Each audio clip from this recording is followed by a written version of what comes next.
Me and two others, Jens and Clemens, were both from town and had on the solstice walked up to Rastrup Forest to find fern seeds.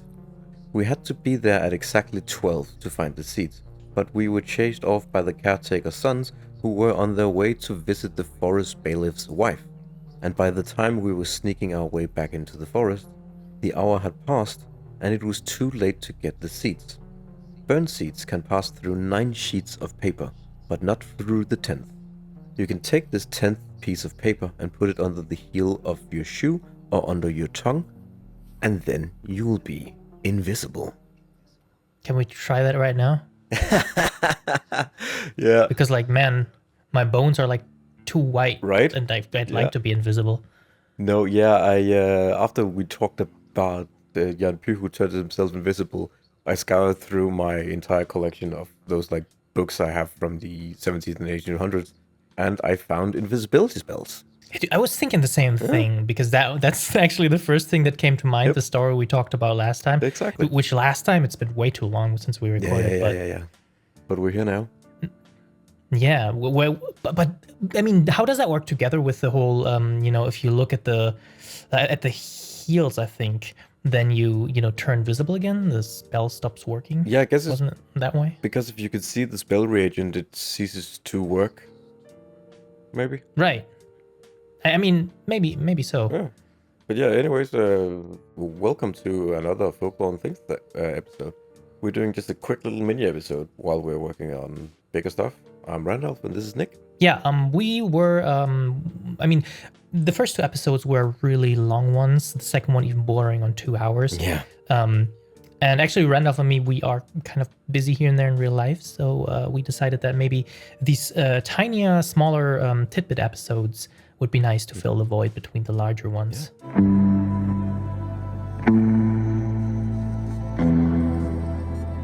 Yeah, invisibility spells. Yeah, I found 2. So, I mean, invisibility in general is like very interesting because it's one of the big superpowers you'd imagine, right? So, like, if somebody asks, what kind of superpower would you ever be like? Yeah. Would you ever want? Like, invisible. If you asked like 100 people, I would like bet money that you would get invisibility in there somewhere. Oh, you would get 20 saying that. Yeah. It's a very, very popular idea of a superpower, so it doesn't really surprise me at all that it's also popular in Danish folklore, I suppose. Yeah, I think I wouldn't be surprised if it was also an incredibly old superpower to want to have. Oh, for sure. Yeah. I mean, even in like, I can't really say with certainty, but I'm pretty sure I've heard and read, Chinese novels that also, like, that are way older, that also had invisibility in it. So it's like one of the superpowers. I mean, like maybe flying or like super strength or like, I don't know, infinite money or something, and then invisibility are like the top 5 in the top 5 of superpowers, I would imagine. And actually, as we're talking about it, I think I know why. Because invisibility is a really good ability to have if you are chasing an animal, if you want to like hunt an animal. So it's probably a really ancient ability to have wanted. For sure. I mean, that is obviously one possibility, hunting an animal, but also like, ambushing your enemies or whatever. And like, especially during times of war, which there was a lot of war in olden days. So it would make sense. I mean, in modern day, that would also be nice, I suppose, for I don't know, if you're a spy or whatever. But I mean, obviously, if you like ask like a normal guy, like, and he says invisibility, you're pretty sure he doesn't want to, hunt an animal. It's probably for something else. Yeah, like now these days it's probably to do crimes or because he's socially awkward. Yeah, I mean, yeah, something like that, I would imagine. Yeah. Yeah. So that story you were talking about earlier, is there any more to it? What, like, you were talking about fern seeds? Yeah, ferns don't do seeds. They don't. No. So it's something that you can only collect them on the solstice apparently and around midnight. And it needs to be collected from a site where witches congregate. And we do have one on the island. Actually, that place where the church was destroyed, that is famously like a place where witches congregate on solstice. And that's where you get the seeds, apparently. It makes sense because then you have all the, the whole magic stuff with the witches and the invisibility would make sense. Mm-hmm. But then again, I mean, there are so many other places where I would imagine you could get these seeds. Like if you think back on that weird bridge you were talking about, where like if you cross it, Yeah. it feels strange, Yeah. even nowadays. Yeah. Maybe it's because somebody like is still sitting there with its like invisibility seeds or whatever. Yeah, but places of power would definitely be where fern seeds would grow on the solstice. Yeah, I completely agree.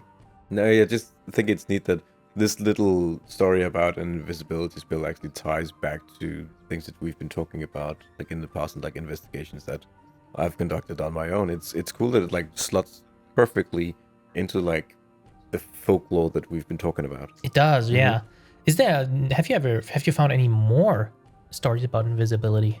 Yes, I have, but it's about a different invisibility spell. Ooh, do tell. Yes. So this one is called a Ravenstone. They're always objects, I've found out. So, You mean objects that turn people invisible? yeah, you need to like create some kind of little object that turns you invisible, like a piece of paper that a fern seed can penetrate, or a Ravenstone. Oh. Yeah. I think it's really interesting though. So essentially you have to have this like stack of papers, and you only need the 10th one. So and the seeds, they kind of like sprout from what I understand, and they go through. They fall through, yeah. And they fall through, yeah. And they fall through 9 like pages and not the 10th one. Yeah. So man, that's so fucking specific. Yeah, right. I mean, it's like, we're both gamers. Maybe we also have like listeners that are gamers out there. Definitely. And maybe some of you are like we are a little bit older, and probably definitely. Back in the 90s when the Pokemon games came out. I mean, the gamers out there probably already know where this is going. So there were like these legends of Pokegods, which were like, weird Pokemon that are not in the game that we as kids just made up, like usually like fusions of 2 or 3 Pokemon or whatever. And they had like the most ridiculous amount, like specific things you had to do to catch them. Like, right. I don't know, like beat the final boss like 20 times without using a potion or whatever. And this kind of reminds me of that. It's like, so, I mean, it's not that hard to get like 10 sheets of paper or whatever, but like just how specific it is. No, but yeah, that's totally where that comes from. Yeah. I mean, it's interesting though, because like if you make like some sort of myth, or if there's a myth and it's like extremely hard to verify if it's true, then you never know, Yeah, I mean, yeah, exactly. Yeah, it's a thing that has existed since the day of making an invisibility spell with fern seeds, and up until now when we've been creating bullshit stories about Pokemons.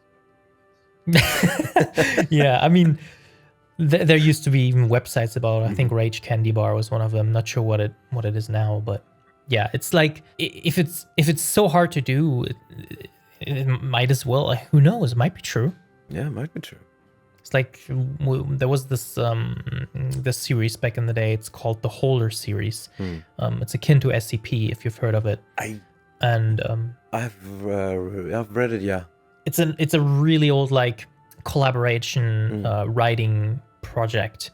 I'm not even sure if it exists anymore, but it also has these very specific things to do, like I don't know, take like an elevator into specifically the fourth the fourth level of the building, and then you have to like press these buttons and stuff, and it's like so super specific. Like you could do it, but who does it? Yeah, exactly. Yeah, but that stuff is not specific to creepypasta or anything. That is something that has persisted in human culture since we've been able to write. Yeah, exactly. And that ties back to this whole invisibility stuff, this want to have this power, and then you have these people that make up these stories, or maybe they come from like a kernel of truth somewhere. It's like these. It's always this super specific thing you have to do to acquire a power you really really want. You know, and I think it's super interesting how it kind of like even it's like even back then you have the story about invisibility with like fern seeds and stuff, and now it's like fucking Pokemon or whatever, or it used to be Pokemon. Or now I don't know, nowadays maybe it's like fucking Robux now or whatever it's called. But you know, there's always these weird little things, almost scammy, but nobody's really making money off of it. But it's like just to fuck with people. I think that's really interesting. And invisibility, obviously, it's like one of the, like we talked about. It's like it's super sought after power, I suppose. It has always had its application, whether it's you wanted to stalk and hunt an animal, or you wanted to escape from society because you are an awkward person. Yeah. It's really cool. I mean, or you know, I don't know. Something. I mean, there's something inappropriate you could do with invisibility too, I suppose. Definitely. You could be looking at boobies.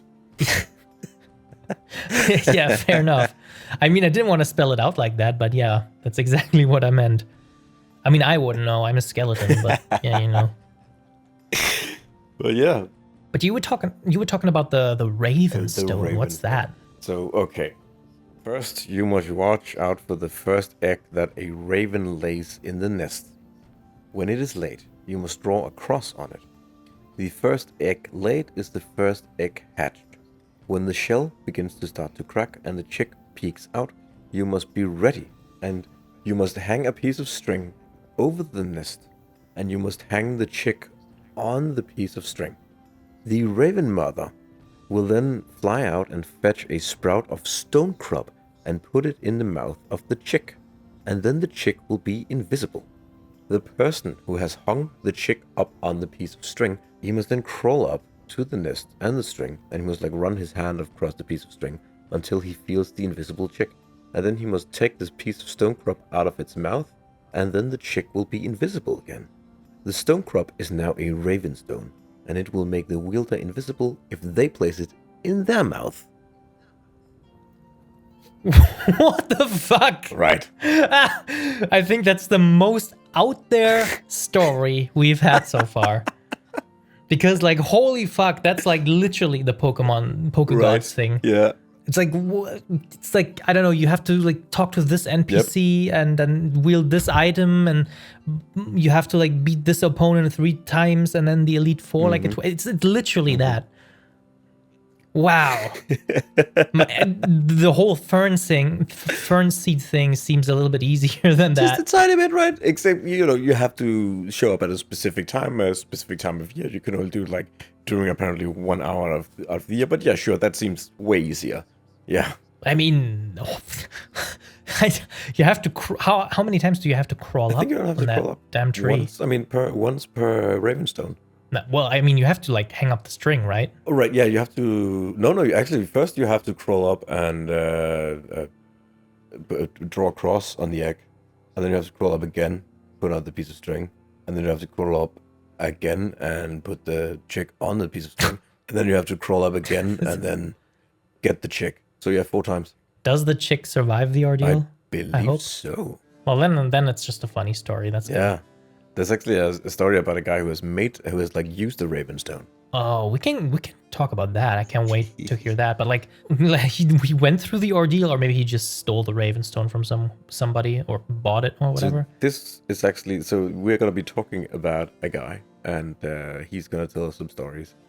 And he was actually the one that fetched the Ravenstone for the guy that this story is about.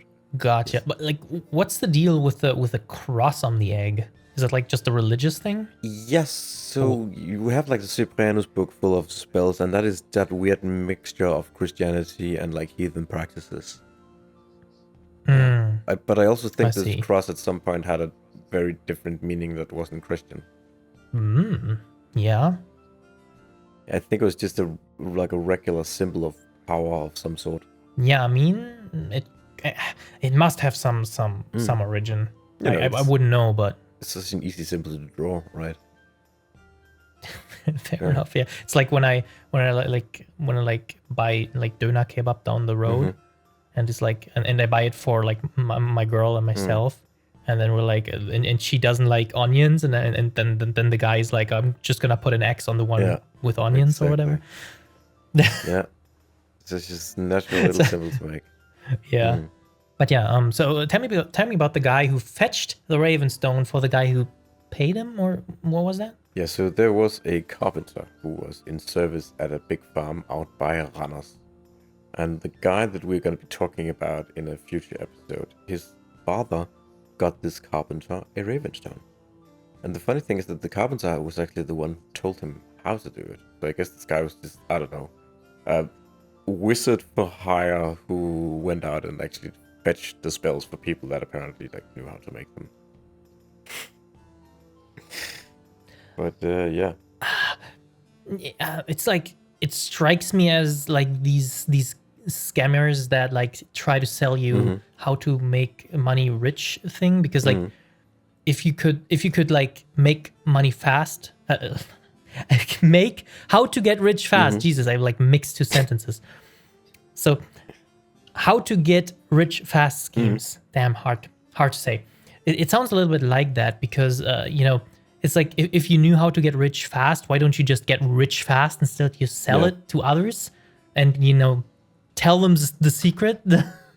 No, but like the weird thing is that the guy who's going to use the spell is actually like the one that like knew how to do it. He just didn't go and get the Ravenstone himself. He got someone else to do it and then give it back to him, which is very strange. Yeah, I mean, it is. I mean, I suppose it's strange, but it's also like, would you want to crawl up a tree four times, or would you just like rather pay a guy to do it for? I mean, I'm not even sure if he paid him. Did he pay him? It's implied that there was payment made, yeah, because this guy was basically he wasn't a real trollcat, but he was like a guy who knew how to do certain magic things.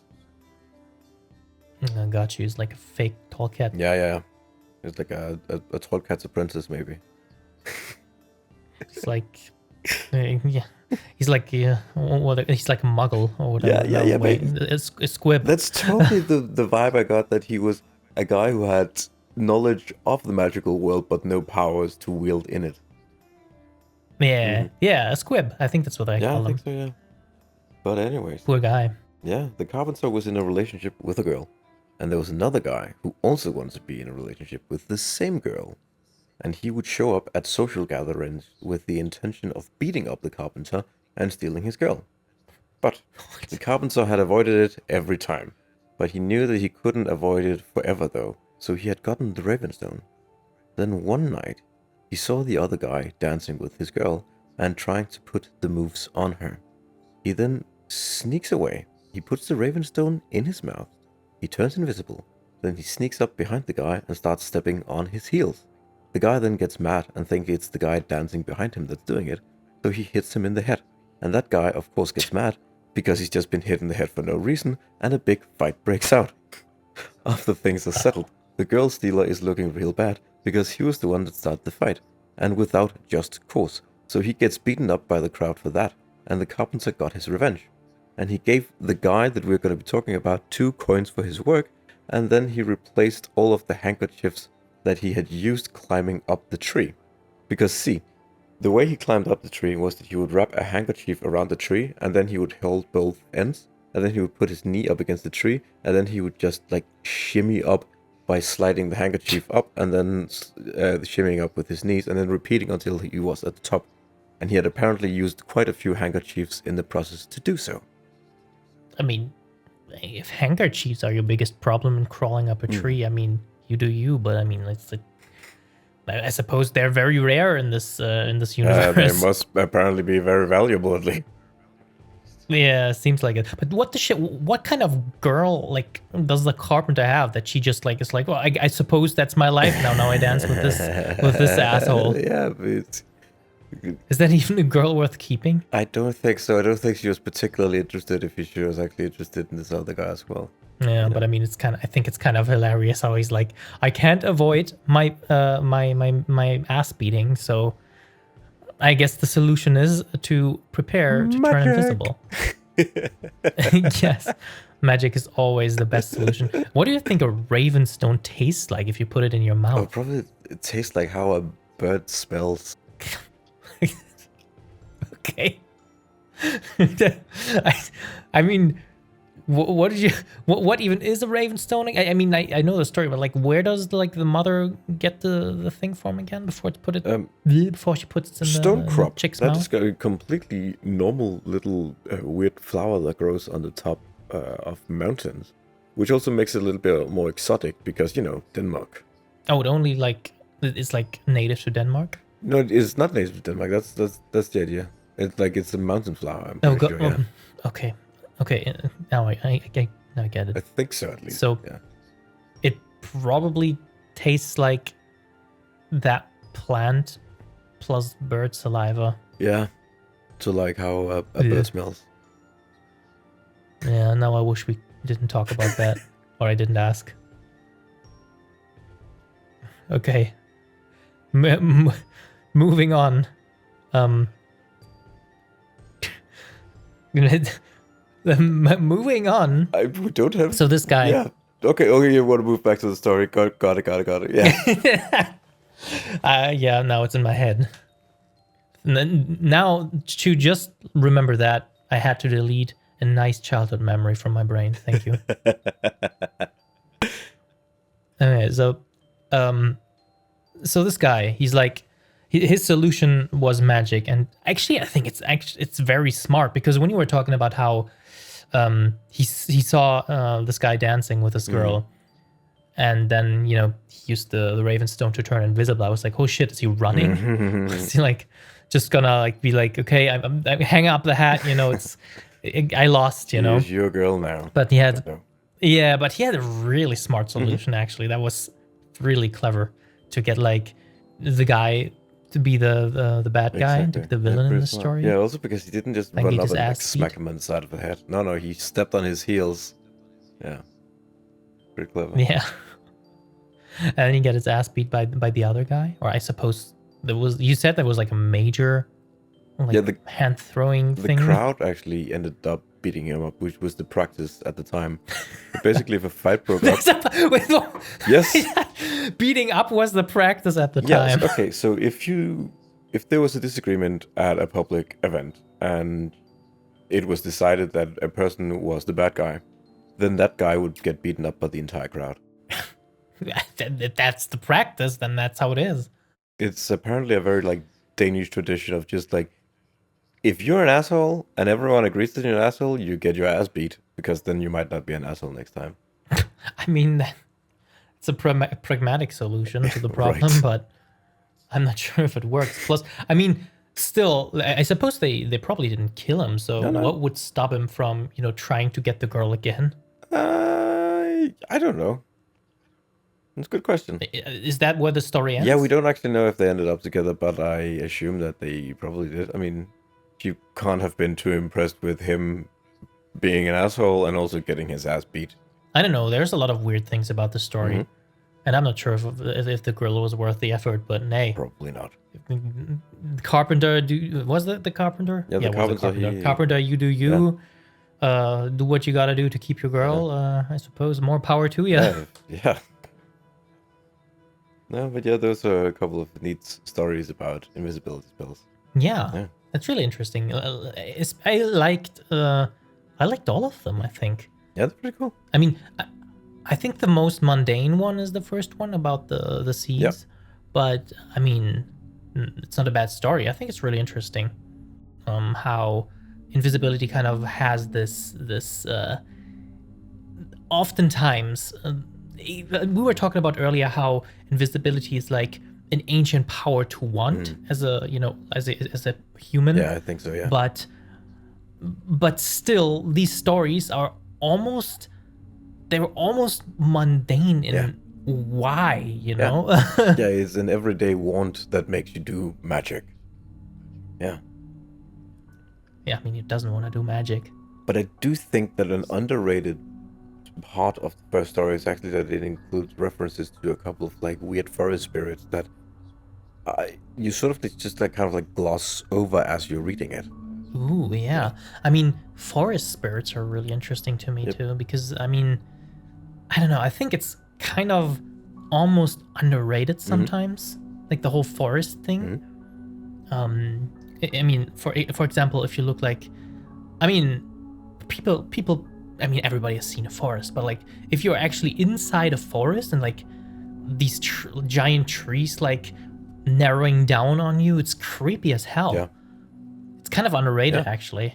Yeah, but I don't know if you noticed, but in the story they were chased off by the caretaker's sons, who were on the way to visit the forest bailiff's wife. Uh-huh. I assumed that those were human characters, but they're not. Ooh. Then what are they? So the caretaker's sons are some kind of forest spirit that protects the forest, and the forest bailiff's wife is. So there's a forest bailiff who's like a human being who is in charge of protecting the forest and like making sure that nothing goes wrong.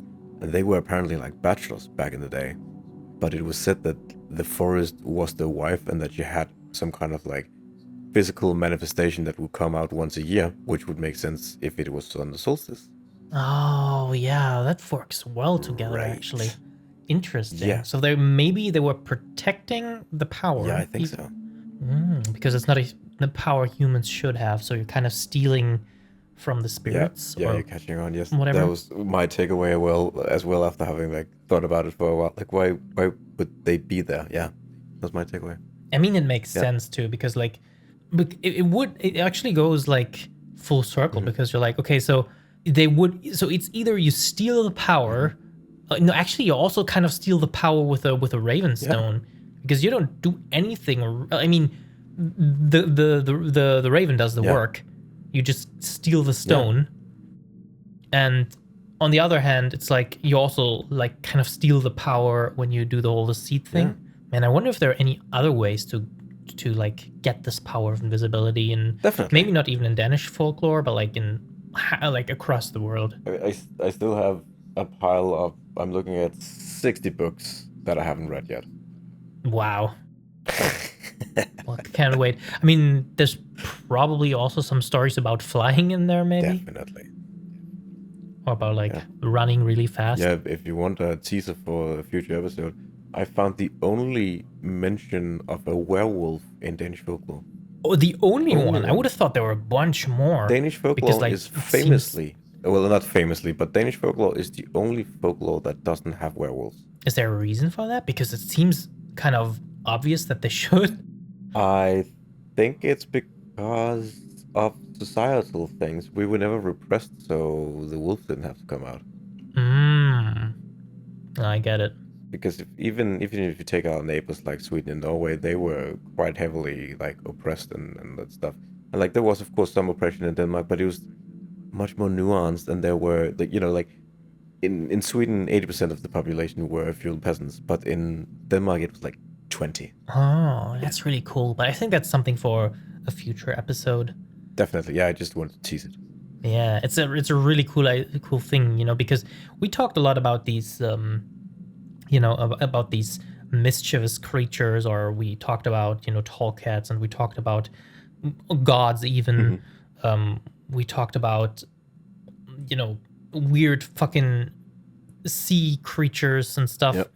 Draugrs. We talked about a lot of these more, I want to say, mythical undead creatures that have something to do with coming back to life, spirits and stuff. Yeah, the death ritual, yeah. What we really haven't talked about much so far is like just cryptids, Yeah. Creatures that just kind of are that don't get, maybe they get summoned or whatever, but they don't get like, they're not like spirits, they're just creatures. And that's interesting. And we will next time when we talk about mountain folk.